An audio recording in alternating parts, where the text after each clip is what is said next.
Thank you. First media సోదరులకు నా యొక్క వందనాలు తెలియజేస్తాం.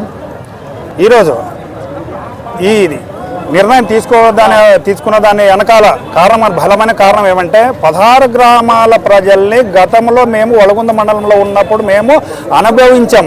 ఆ అనుభవాలను దృష్టిలో ఉంచుకొని 16 గ్రామాలు కూడా ఆ గతి పట్టరాదు.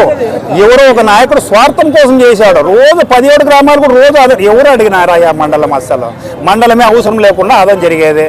అవసరమైతే ఇంకో ఎంఆర్ఓ గారో లేకపోతే ఇంకో రెండు వ్యవస్థ పెంచితే సరిపోయిండేదేమో. సరే మండలం కావాలి. అవి విభజించే తీరు ఏ రకంగా ఉంది?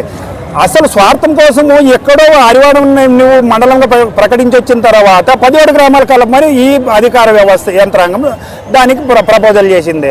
అసలు అధికార యంత్రాంగం బుద్ధి ఉందా? లేకపోతే అక్కడ పెద్ద హరివాడం మండలం ఎలాగో ఆ గ్రామానికి స్వార్థం ఉండొచ్చు.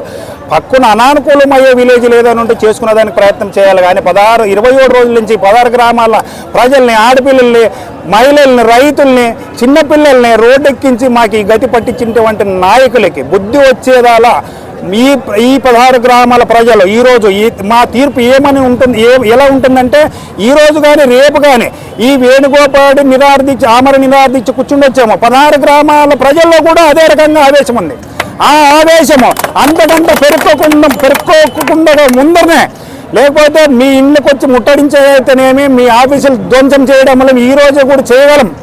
16 గ్రామాల ప్రజలకు ఇంకా టైం ఉంది సాయంత్రం దాకా.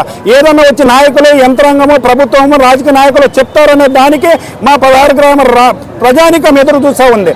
దాని ఆ టైం దాటకముందే ఎవరో యంత్రాంగమా, నాయకులు వచ్చి భరోసా ఇస్తే మంచిగా ఉంటుంది. లేకపోతే దీనికి రేపు ఇక్కడే వంట వారు పెట్టి ఇక్కడే భోజనాలు పెట్టిస్తూ ఇక్కడ ప్రభుత్వ ఆఫీసులు కూడా ధ్వంసం చేస్తామని కూడా నేను ఈ సభాముఖంగా